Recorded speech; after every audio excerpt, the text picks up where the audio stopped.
My name is Todd Sanders. I'm the President and CEO of the Greater Phoenix Chamber, and I'm so pleased to welcome you to today's long-awaited launch of the Greater Phoenix Chamber Foundation's Elevate Ed initiative. We believe the pathway to a meaningful career is a flexible journey that provides and ensures that all doors are open to all students. And that's why I'm so excited to launch Elevate Ed today.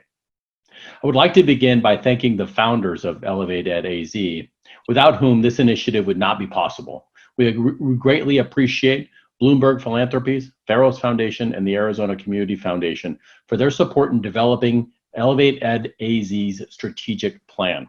I would also like to thank our important partners, the Phoenix Union High School District, Academies at South Mountain, and Phoenix Coding Academy. During today's program, we'll hear from Elevate Ed's funders on some of the education challenges we are seeing both nationally and here in Arizona. You'll also learn how ElevateEdAZ will tackle some of these challenges by better aligning business and education.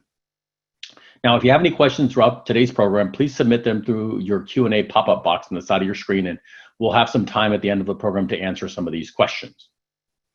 Now, it's my pleasure to introduce Jade Grieve, who's the Senior Advisor from America Achieves, to give an overview of the current national education challenges we are facing today. Jade, welcome.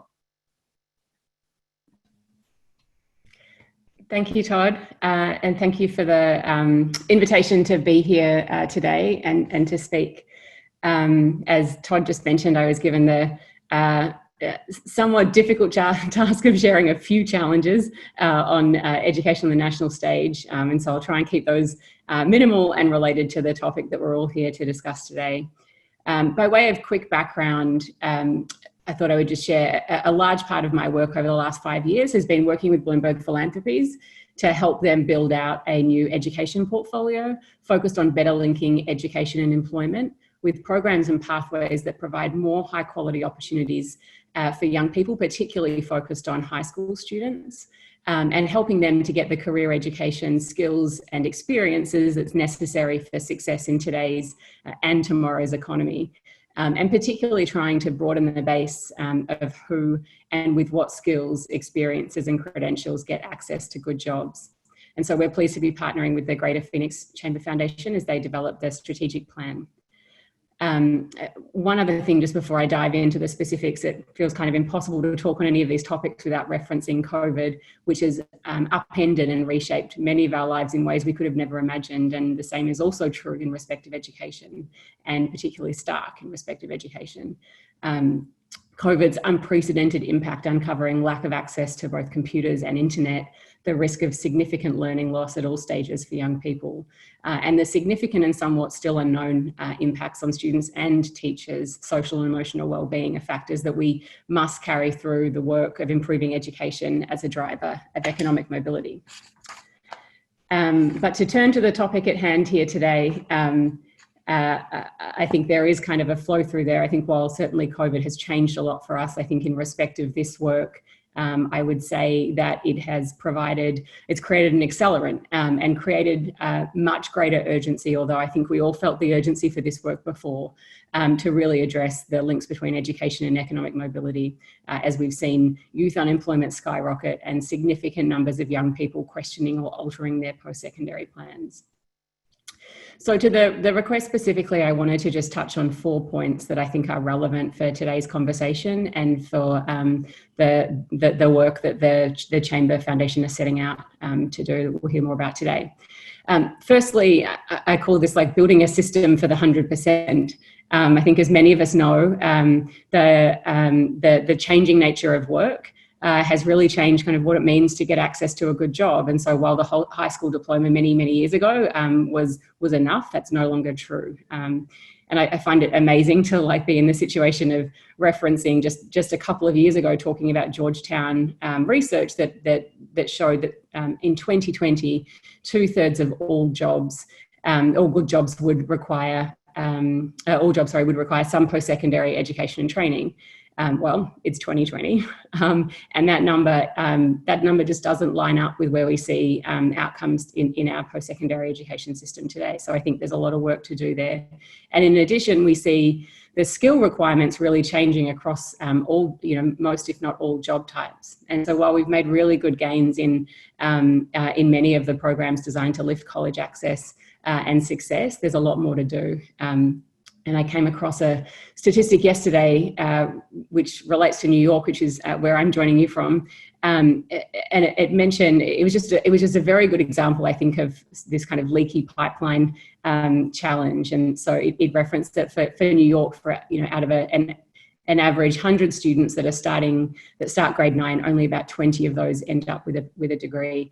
And even for those that end up with a degree, not all are landing a job that requires a degree, and not all are getting a job that pays a family sustaining wage. And so I think what that tells us is that there's a lot more work to do to provide more validated programs and pathways that are linked across K-12, post-secondary and the workforce, and that not only meet the needs of employers and industry and the labour market and opportunities, but also match the interests and talents of all students as well.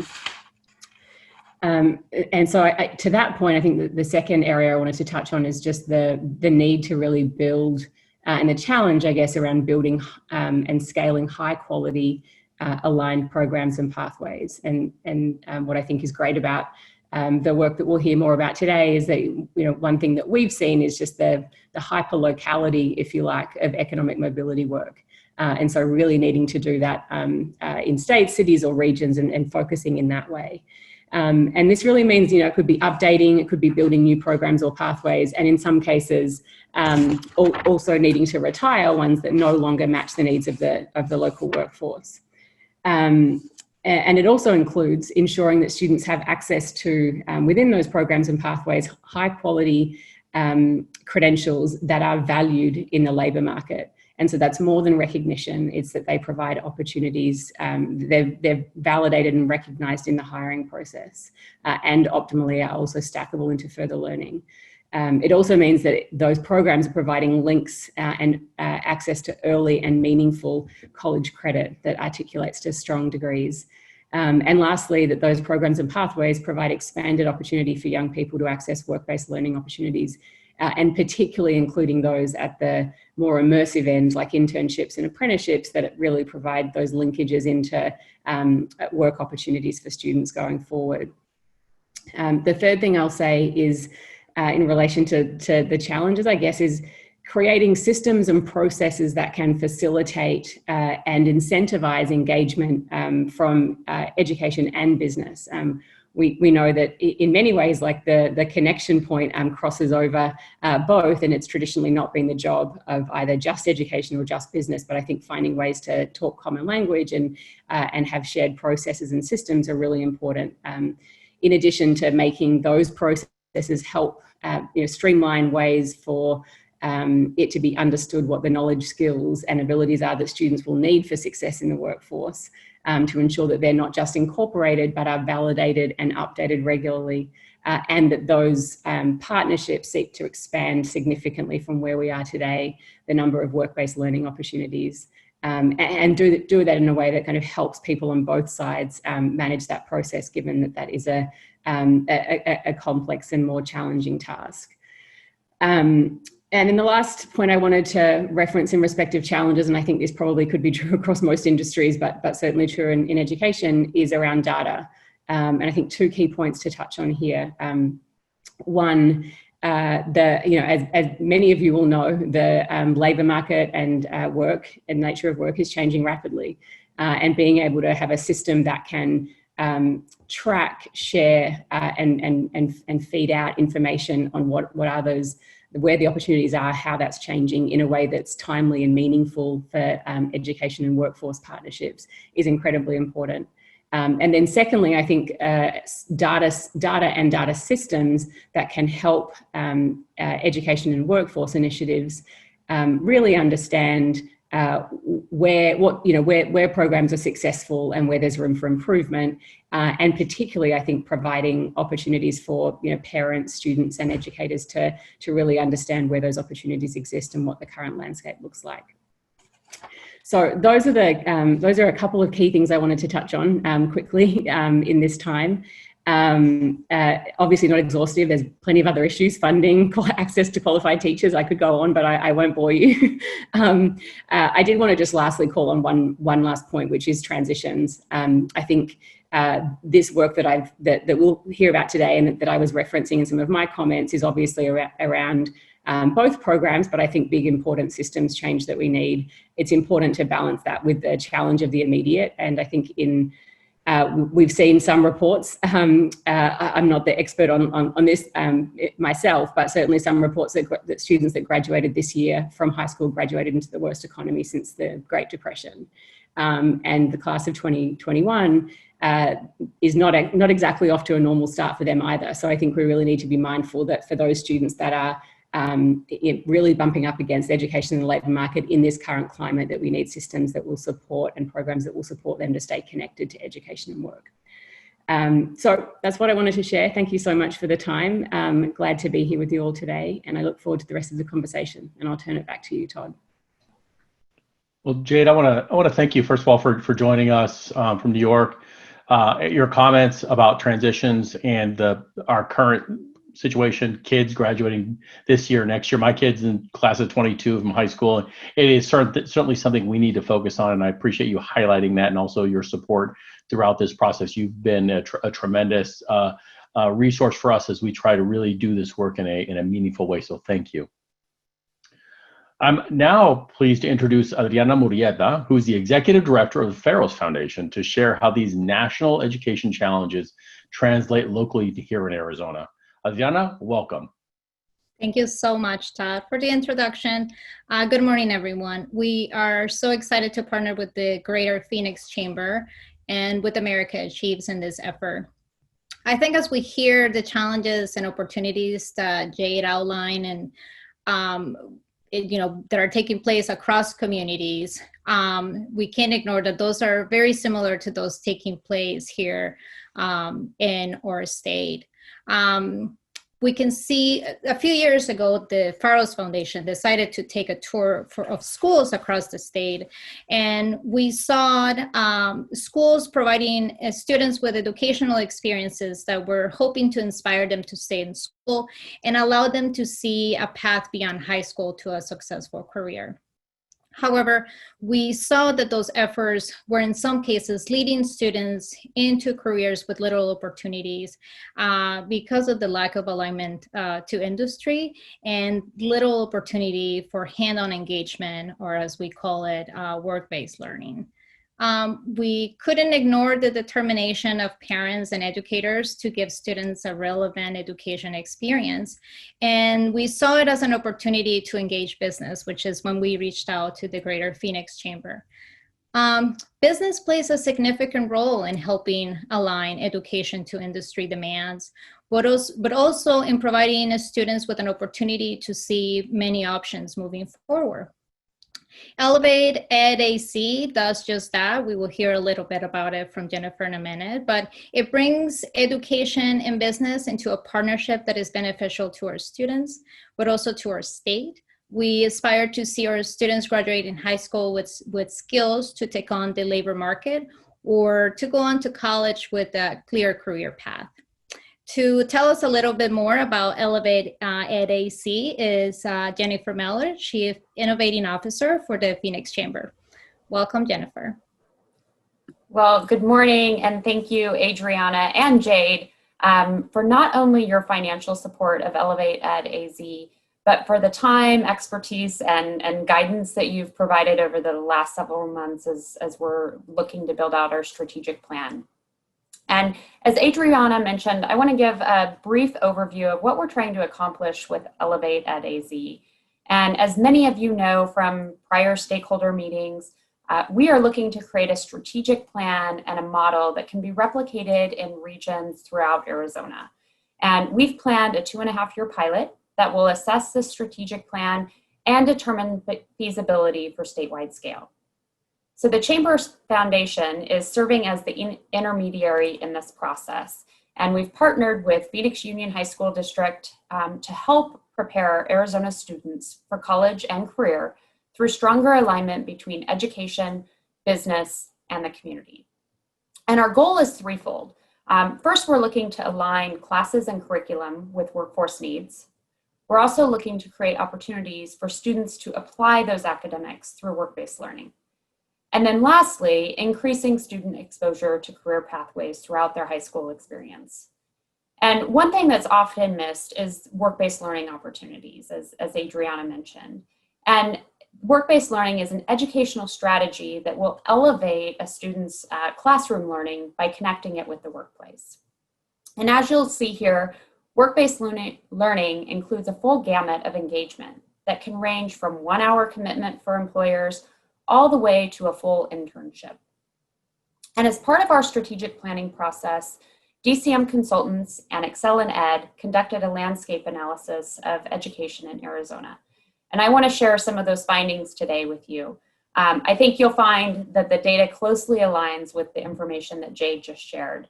And I want to point out that the data is not indicative of a failure of any one entity, organization, or the education system, but rather a disconnect with the business community, and something that we're quite frankly seeing in the post-secondary space as well.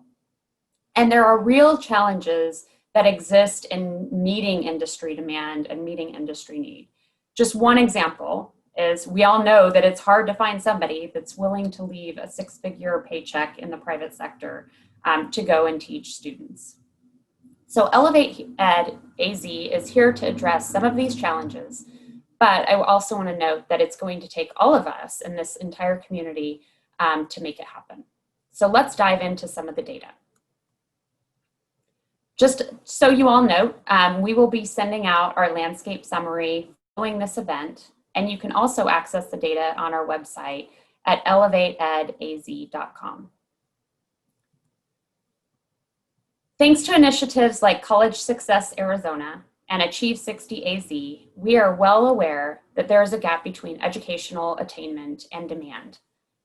We know that 68% of jobs require some level of education behind a high school diploma, but as Jade shared, only 44% of students receive post-secondary education, and we need to close that gap. Next slide, please. When we look at college preparation, we also know that 37% of students are passing the related exams, and a disproportionate number of those students, of disadvantaged students, are falling behind. Next slide. We also see similar findings with Cte Participation and Achievement, where we're seeing lower attainment across ethnicities, socioeconomic status, and disability status.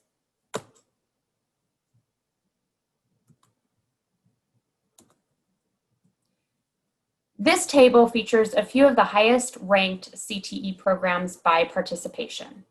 And when we look at CTE concentrators, we also see variation in the quality of programs being offered and a misalignment between high wage, high demand opportunities. As an example, culinary arts has a number of job opportunities available, but a very low median wage.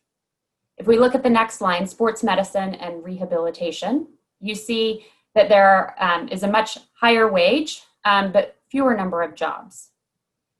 And if you flip down to welding technologies, you'll see that outcomes and attainment are misaligned, with only 57% of students actually passing the required exam, and those that are passing at a rate of very low proficiency.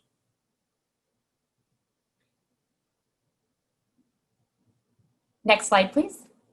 Lastly, when you look at the credentials on the state's list, we see a number of credentials that are being offered that are no longer in high demand from employers, and others that are in high demand from employers that aren't on the state's list. And as I mentioned earlier, there's a number of reasons for this misalignment that we are uncovering. Just one example I'll share is that we have some certifications that require a student to be 18 to sit for the exam, which could be 18 months before they graduate. So our goal is to help close these gaps and better align programs being offered in the high school to high skill, high demand, and high wage positions. And through curated business to school connections Employers will be more closely involved in the alignment process and will play an active role in student exposure to pathways and provide more impactful work-based learning opportunities. And with that, I would like to invite Jaime Meller, co-founder and partner of Meller Alvarez, former State Superintendent of Education, and our ElevateEdAZ Steering Committee Chairman, to explain why it's important for businesses to engage with this initiative. And before I do that, I also want to thank Jaime, along with John Wolf from Cox Communications, for your visionary leadership in helping us launch ElevateEdAZ. And with that, please join me in welcoming Jaime Meller. Jennifer, thank you very much. And thank you all for joining us today in this very important initiative. You know, one of the things that gets me excited about being a part of this is that I'm an Arizonan. I was born and raised in Nogales, went to Nogales High School, and then able to continue my public education in Arizona at Arizona State University. So this is very meaningful to me because I had a lot of individuals that never gave me any doubt that regardless of where I came from, that you can achieve to the highest standards in Arizona. One of the things I think we need to do now in this modern age is make students understand that there's not just one track in order to be successful, that we believe that all students should reach high levels of academic achievement. However, there's different ways to get there. And if we can make education more meaningful for the student, more relevant, and academically significant, then the pathways that are allowed to them are going to be incredible. And if we can have businesses engaged to make sure that we can make those types of connections so that what they're learning in school, again, is academically powerful, but at the same time, they start to realize what it's going to do for them. I appreciate the team that's working on this because the feeling and the underlying philosophy is that we believe all students should have a pathway to great success. But one of the things that we know is that you have some students that might go the traditional route, that might go through and do a lot of classroom work, or in this day and age, virtual work, and be able to get a lecture and really come back and say, this is how it's done. Other students perform by seeing, touching, feeling. And if we can get businesses engaged and help to make that connection, we believe that that's a very powerful approach. One of the things that's interesting, that according to Credentials Matter, there is a disalignment to some extent. And I think Jennifer pointed that out in the slide, that Credentials Matter talk about only 18% of the credentials earned by our K-12 students are in demand by employers. So that has to change. We need to make sure that what students are engaged in at the elementary and then middle school and then high school levels really does lead to that opportunity. And the thing that I'm very excited about is working with an individual and partners in this, like I'm gonna introduce Dr. Chad Geston, to make the point that this is not about an alternative or something that, well, we'll at least get them a job. This is about getting students to get fired up about what it is they're doing, make them understand that there's opportunities past high school, that they can accelerate that by getting involved in higher education and continuing down that pathway. So it really is about getting to that highest level, but again, through alternate means. Now, again, I'm excited about introducing Dr. Chad Geston, who is superintendent of the Phoenix Union High School District. Dr. Geston and his team have played a critical role in ElevateEdAZ and not just coming in at the back end, but really helping to design this and making sure that what we're doing is meaningful for them. Under Dr. Geston's leadership, over the last 5 years, Phoenix Union has launched new schools and innovative programs to prepare students for success. By collaborating with us, the Greater Phoenix Chamber will continue to better prepare more students for college and career. And like I said, I really appreciate his passion for making sure all kids have those kinds of opportunities. So I'll now turn it over to Dr. Geston. Thank you, Jaime. Appreciate your leadership and your support as well. And thank you to the Greater Phoenix Chamber Foundation. I'm proud to lead Phoenix Union High School District and very proud to be a part of this partnership. And I'm going to share my screen and just share a couple of slides to put us in the context of Phoenix Union, but also ElevateEdAZ. So what you see here is a picture of our beautiful students. Phoenix Union is very proud to serve nearly 30,000 young men and young women. We are the umbrella high school district for the city of Phoenix. City of Phoenix right now has over 100,000 students sitting in seats. And this group of students here and the other 100,000 plus students are the workforce of today in some cases, but certainly the workforce of tomorrow. And our job as educators and educational leaders is to make sure that we are preparing this generation for college and career when they go through our system. Specifically, Phoenix Union, and I do want to note that this is ElevateEdAZ, and this is about how do we impact learning outcomes for students all across the state of Arizona. We're proud to be the initial partner, but I know the vision for this initiative will live far beyond just one school district. But we did think it was important to start in one system with a very in-depth long-term pilot to make sure that we know exactly what business and industry engagement and partnership could and should look like in this modern era. Phoenix Union has been aggressively growing a portfolio of schools over the last few years. Some of you who have lived in the Valley for a long time may know that Phoenix Union for many years was a series of large comprehensive high schools, but we have been transforming and redesigning current schools, but also launching new schools, now up to 22 schools in our portfolio. And part of the reason why we've been transforming our current schools, but also launching new schools, is that we know that we need to prepare our students differently, make sure that they are more ready than ever to succeed in college and career.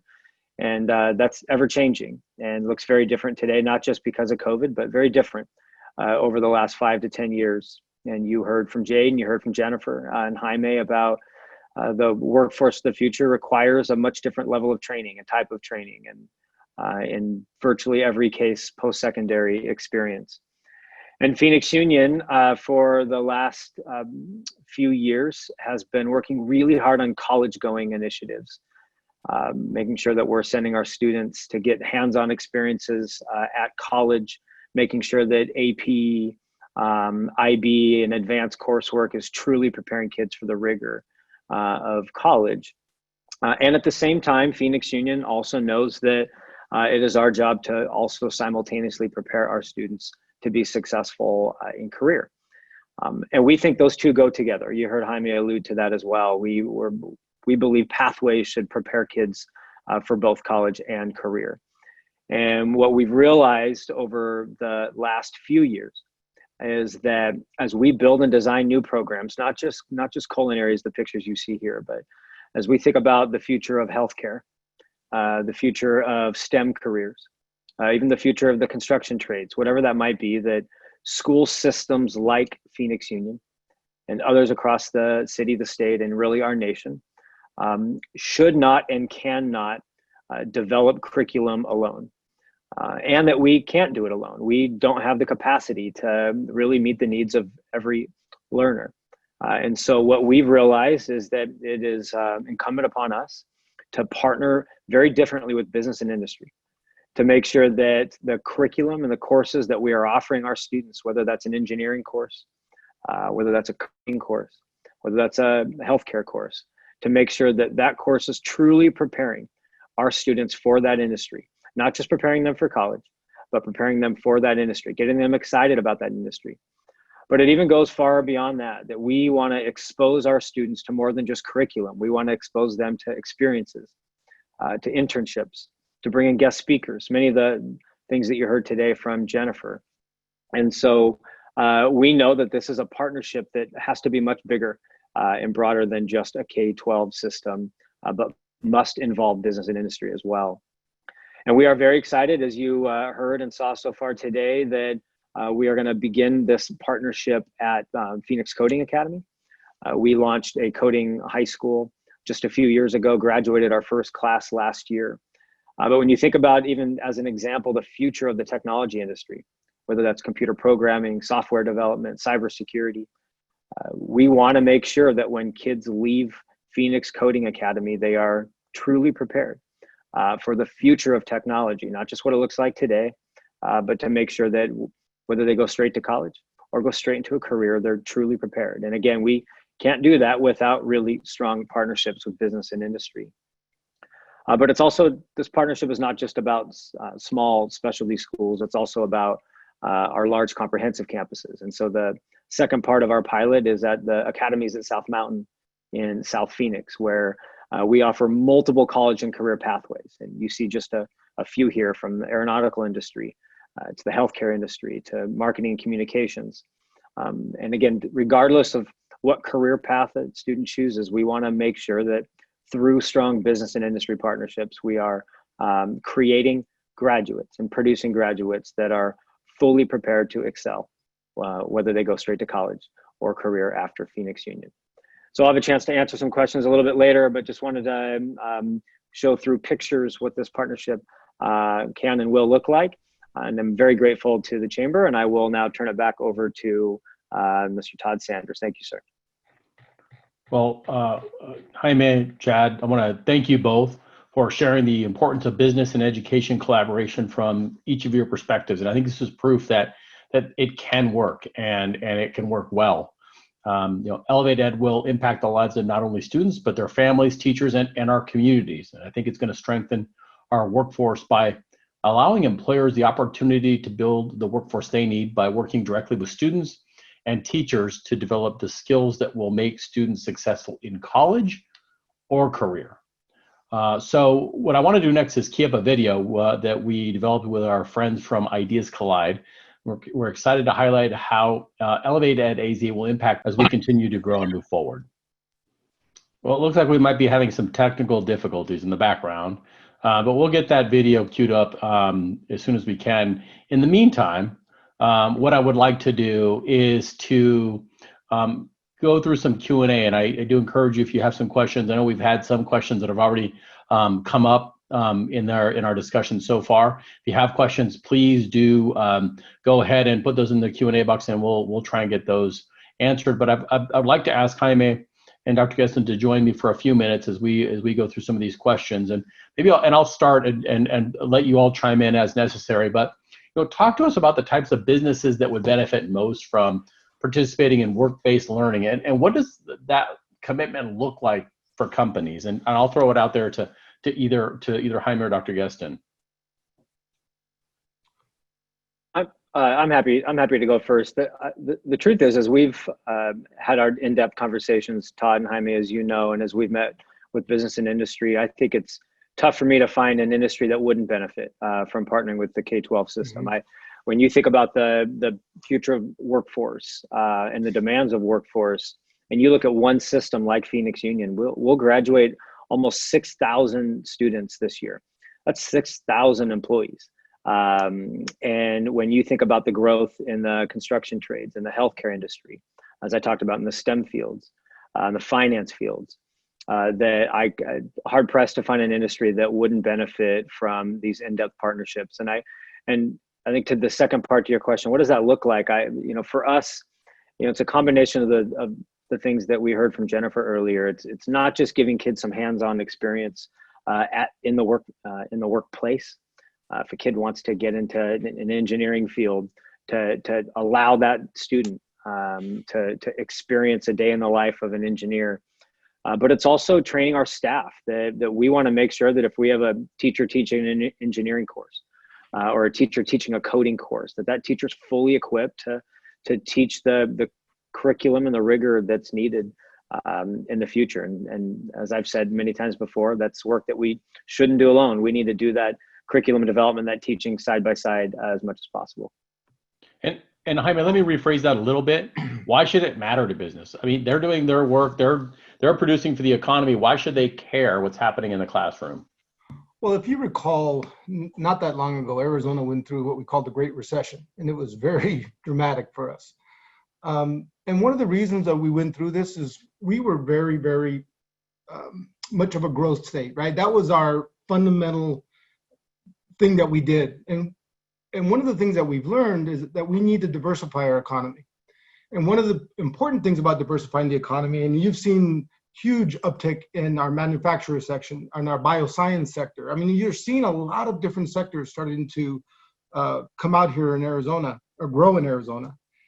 But part of that reason that's successful is because we have a workforce that we can start to get into those kinds of jobs. And that's very, very powerful. And that's one of the things that we need to remember as Arizona continues to expand and diversify our economy, which is a very, very good thing. Because when we do have another recession, and we will, that we won't drop as much as we did in the last one. The other thing I think businesses have an opportunity to work with our education leaders to talk about how we can develop those kinds of policies that lend itself to this kind of flexibility, right? One of the things Dr. Guestin has done a great job of articulating, the way we count students, for instance, and just seat time is talk about an old way of doing business. We really need to think about outcomes. And as students start to engage with these types of organizations and businesses and different kinds of sectors, if they can demonstrate that academic growth and they can demonstrate that when they move on to that next level, they won't need remediation. They're going to be armed with an academic mindset that's going to allow them to grow, whether it's in that particular industry or then start to move into other industries, because they're going to have that core knowledge, which I think is very powerful. So our ability to engage with the education leadership about how we do that, how we test students, for instance. I mean, we shouldn't just have a one-size-fits-all testing regimen, right? If we're going to look at how they're learning mathematics, if they can demonstrate it in ways that are relevant to what their on-the-job training is doing for them, that can also be very powerful. So there's a lot of things that Elevate Ed Arizona is going to be doing, and the more we work together, the more things that we can accomplish. Well, Jaime, I think that's a really important perspective, and I'm really glad you brought up this idea, the seat time idea, which is it really sort of anachronistic that you have to be in the class X number of hours, X number of days in order to learn anything. Chad, you're obviously very passionate about how we can learn differently. Can you talk to us a little bit about what Jaime is referring to from a practical basis? Yeah, I think what an experience that we've had at the Phoenix Coding Academy, as an example, is that we set out a few years ago to produce the best coders and programmers that our state has ever seen out of high school, and that's our goal.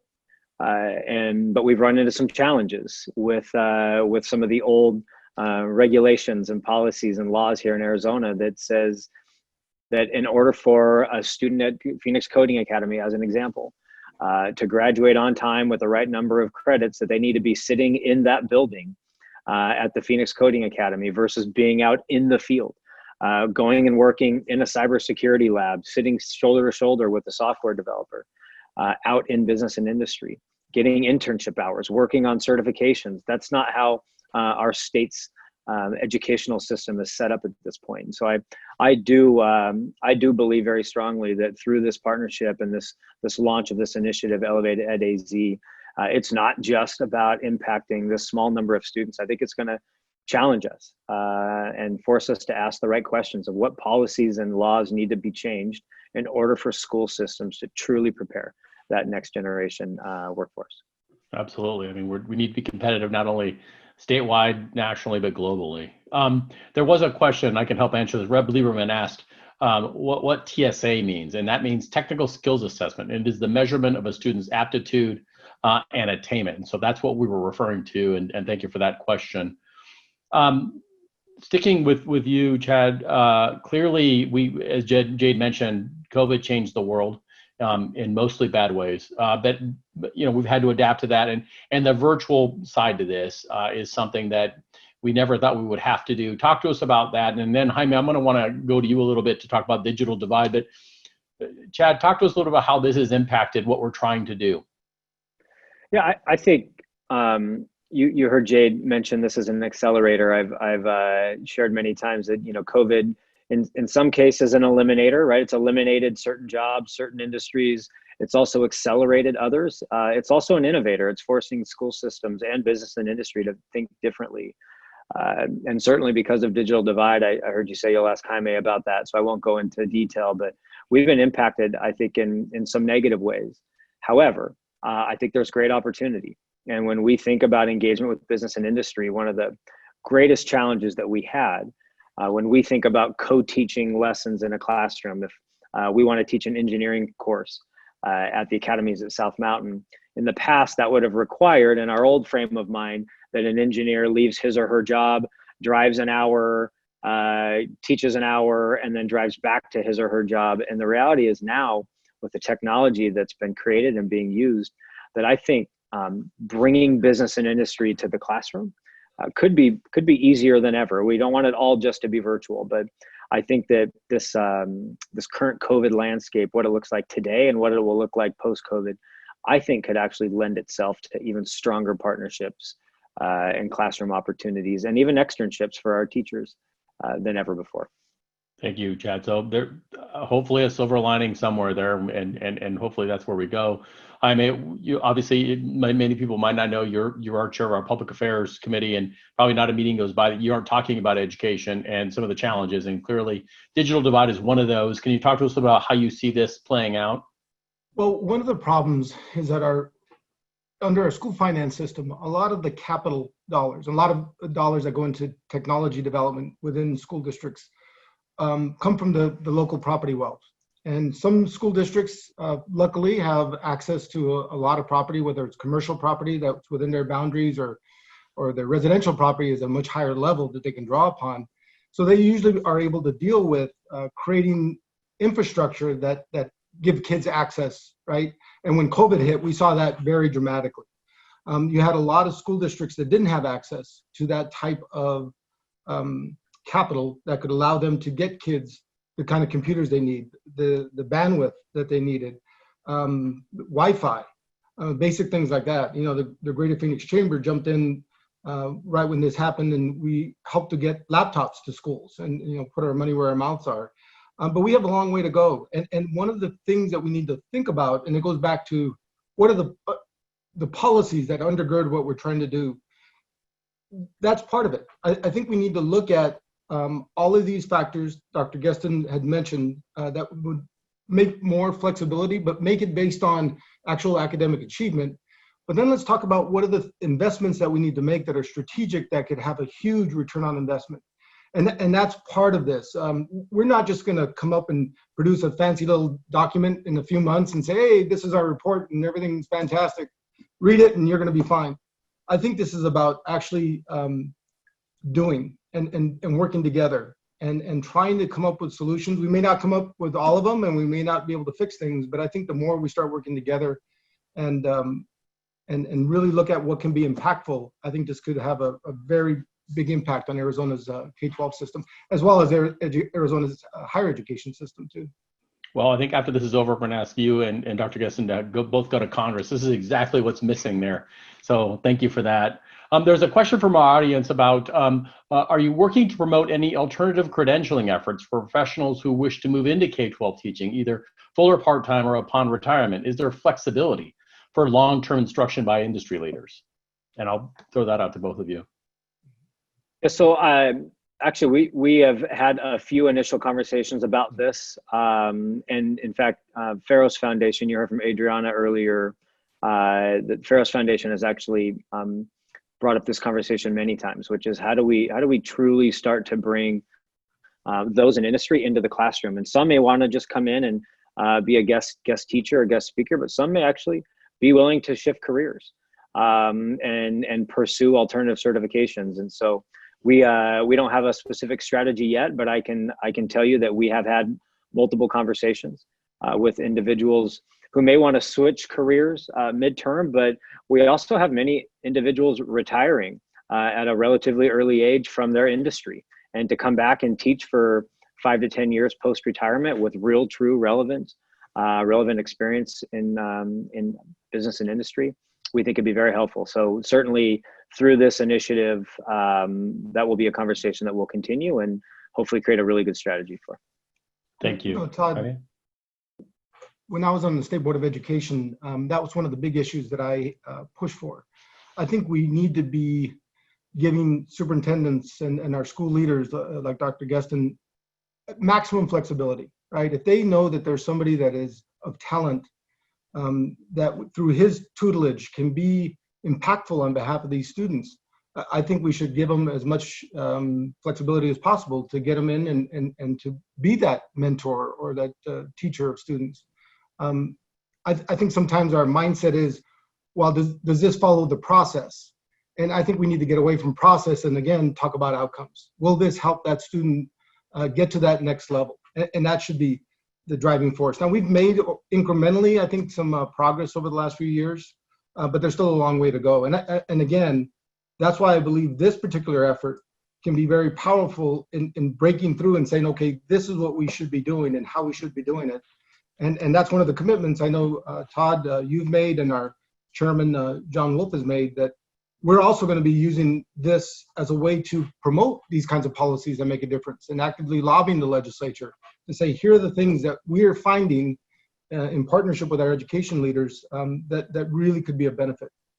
Absolutely. And I know, for instance, at ASU, Dean Basil is looking at micro-credentialing and a lot of ways to make this happen. So couldn't agree more. There's a good question about if outdated policies and laws are still in place, as they are today, before we can make those changes, how are we providing students with hands-on experiences they need to prepare them for the real world while still allowing them to graduate on time? Yeah, I think a couple of ways. We sometimes we have to break those rules to make it happen. I've shared very proudly publicly that the way in which we have launched schools like Phoenix Coding Academy, Bioscience High School that was just named a National Blue Ribbon School. We run the only Montessori high school in the state of Arizona. And those schools are breaking rules every day and are finding ways to get kids out into the field, to make sure that kids are able to learn math and science at the same time. Even if the state standard says you have to do 180 hours of science and 180 hours of math, we know that's not how kids learn. And we know that's not what business industry needs. And so for now, school systems are forced to be innovative and even bend and break some rules. But what we want to do, as Todd and Jaime know very well, is we shouldn't have to break rules to meet the needs of our kids and our community and our workforce. And so we want to, as you heard from Jaime, begin to actively lobby and really talk about what are some of the issues and what are the barriers that need to be removed to prepare kids to be more successful, again, in college and career. This isn't just about career. This is college and career. And some of the laws and policies that exist today can be a barrier to both. And then one other piece, I think in building on that, and again, I love people like the superintendent, again, that talks about outcomes as opposed to the processes that people adhere to. But we also need to think about can we expand dual enrollment for our students, right? So that as they're getting these types of opportunities in these business sectors, if we can make sure that there's an ability for them to start to obtain those kinds of college credits, right, and start to build those up, then college doesn't seem as daunting to a lot of our students. Because then they can see, well, wait a minute, if I've already gained a semester, one, it's going to cut my college costs significantly, but two, they start to realize that they do have it within them to go to that next level, whatever that next level might be. So that's where I think the synergy of this can be very powerful. If we look at all those facets, again, not focus on the processes, but really focus on what can make a difference for students' lives. Absolutely. And I think that, there was a question by Rep. Lieberman about Achieve 60 and how this ties in. It explicitly ties into this because we want kids to be able to be successful college or career. Before we go to our video, which we now have, I just want to acknowledge a few other folks. Janice Palmer, who said, I really want to acknowledge all speakers for articulating college and career. It elevates all pathways by focusing on high quality rigor and keeps the choice with the student. Thank you and excited for the work to proceed. Thank you for that, Janice. Also, kudos from Steve Zalstra, my partner in crime at the Tech Council. We're going to continue that work with you. So Jaime and Dr. Justin, thank you so much for spending a few minutes with us. We're going to go to the video and then we'll have a few closing remarks, but thank you so much. My pleasure.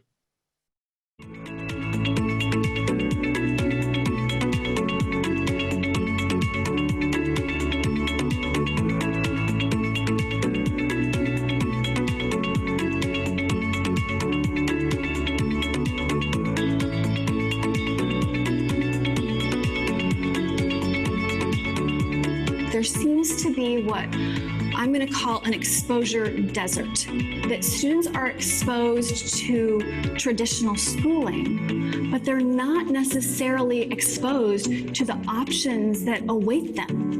That is where ElevateEdAZ comes in, because that's what ElevateEdAZ is meant to do. For as many years as I can remember, we've been talking about educational outcomes. And we wanted to create a new model that would give kids an opportunity to graduate at the end of those 4 years and have the opportunity and have the skill sets to either go to the university, community college, or go into industry. We often find that when we talk to community colleges or universities, our partnerships there let us know that our students are not really ready to move into the next step.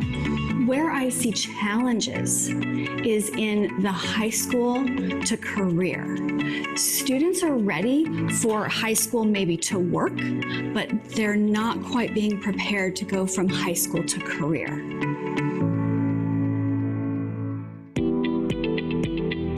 Work-based learning is an educational strategy that elevates classroom learning by connecting it to the workplace. So what are some examples? Guest speaking, business tours, industry-led projects, mock interviews, job shadowing, apprenticeships, externships, and internships. ElevateEdAZ is not just a program. It's really a way of how do we start to develop these long-term relationships between the business community and our public education system so that we can start to make a difference in academic achievement and attainment. Schools and districts today are in many ways looking for not just engagement, but full partnership with business community. So important that we build relationships that are sustained over time, relationships that result in co-curriculum writing, result in internships for students, externships for staff, to be able to bring people from business and industry into classrooms, and also give our students real-life experiences outside of the classroom. So we are really excited about an opportunity to do externships with our business partners. This would be really crucial for us in that teachers, some of which have been in the field but may not have been in the field for a while, they need that opportunity to see what it is they really need to teach students in order to prepare them, and to have those conversations with our business community and have them let us know what are the expectations that they have when a young person shows up and applies for a job. What are the skills that they're looking for? It's critical that our business community engage with our public education system, because education needs to be a lifelong experience. The students are eager for those work-based opportunities.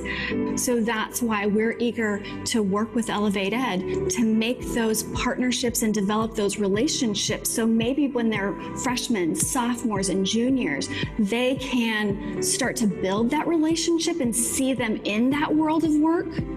And by the time that they're seniors, they're able to engage and offer and not just be consumers. So my high school teachers have been really helpful in preparing me for college and a career, especially at Phoenix Coding Academy. There's a lot of emphasis placed on growing not only academically, but also ethically and personally. And I'm studying cybersecurity, so it's obviously really important that I understand the moral implications of the skills that I'm learning. And my teachers have been fantastic at that. And this year we have a class called Tech Mindset, which is teaching me how to think critically and how to be successful as I leave high school and move on to college and career.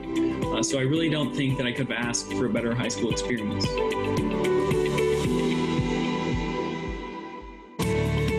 The thing that we're most excited about partnering with ElevateEdAZ is that they will be that liaison between the business community and the school and help develop the relationships, the connections for the teachers and the students. ElevateEd has the opportunity to come in and be the system that offers that continuity so that the relationships can be much more long-lasting and much more fruitful.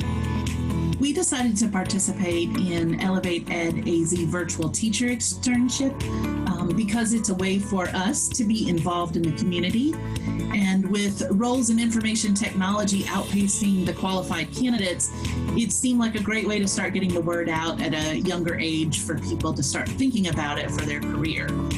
the value that we saw in connecting with high school teachers is part of that as well as helping them understand the information technology and information security world and the amount of jobs that are going to be there in the future so that they can help their students be prepared for those opportunities as well. So I've obviously learned a lot of the technical skills that come with an apprenticeship in cybersecurity, but I've also learned a lot of things about working in a professional environment. I've learned how to communicate more effectively, how to ask good questions, how to take good notes, how to speak for myself, how to interact with coworkers, and how to be responsible for myself and my work. And these are skills that are going to be valuable to me for the rest of my life, and I've already seen how they've helped me develop good habits in my final year of high school, and I feel completely prepared to go on to college and even beyond that into a career. And I think the biggest thing I've gained so far is a surety that I want to continue to pursue cybersecurity as a career, and I feel extremely lucky to have had the opportunity to work in a professional environment and the ability to know for sure what I want to do with the rest of my life. For us in the South community, these are opportunities that students would not normally get if they have these connections with our business partners across the state. And it levels the playing field for them, whether they, regardless of what their background may be, they're given these opportunities to get a glimpse into the field of their choice where they might not have that opportunity in another, at another school, and thereby changing really their future and the future of their families for generations to come. There's the full range of students out there, and I think ElevateEdAZ has that really beneficial piece of bringing us all together so that students are connecting with businesses and businesses are seeing that there are a lot of great kids out there looking for opportunities and are really excited about those opportunities. If I see businesses challenging themselves, being more intentional, thoughtful, and really give students an opportunity not only to learn, but also to make a difference within their companies, that's going to be a big win, and I can tell you it was for us. We fully recognize that we are producing the workforce of tomorrow. So we are extremely excited about the partnership with ElevateEdAZ and have been working with the Greater Phoenix Chamber Foundation for many months to ensure that the pathways that we are offering our students will prepare them for the workforce of not just today, but tomorrow.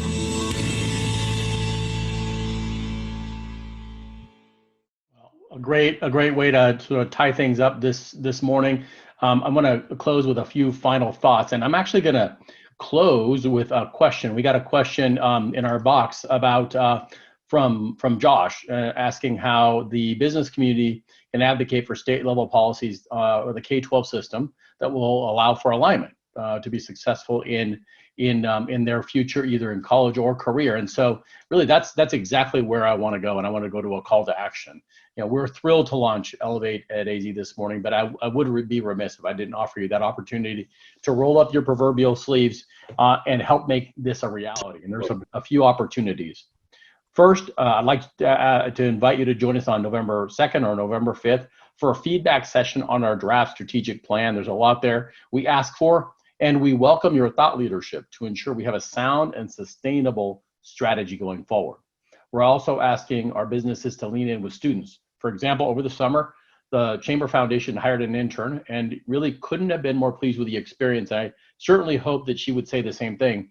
Our intern, Anna, from Phoenix Union, was our social media intern, and she created an entire social media strategy in a few short weeks and offered unique insights and perspectives into what students are looking for. And of course, that was our target audience for this platform. So we ask you to consider following our lead by engaging with students and or schools. There are a number of ways to engage that don't require companies to take on a huge lift. The ElevateEd team has created an entire work-based learning guide for employers that lays out processes for different types of experiences, from serving as a guest speaker to hosting job shadows to offering a full internship, even in a virtual environment. It's all possible. These opportunities to apply learning through hands-on application are critical to our students. Great example here is Zovio, one of our local companies who stepped up with financial support for Elevate Your Network, which will provide virtual experiences for employers to connect with students and teachers. And they're also doing an externship. We'd love to have externships. And I know I've talked to many companies out there. Matter of fact, just a couple of weeks ago with Deloitte, they're a great leader out there who's looking at doing some of this work with us. So if you're interested in this process or engaging in the classroom, please connect with Kim Haynes. She's our ElevateEdAZ Senior Partnership Manager, and she'll get you plugged in. I also encourage you to visit www.ElevateEdAZ.com to learn more about Elevate Ed and I ask you to spread the word via social media. That's all we have time for today. I'm sorry we're a minute over. I want to thank all our speakers, our funders for joining us today, and of course you for being with us. We look forward to continuing this journey with you.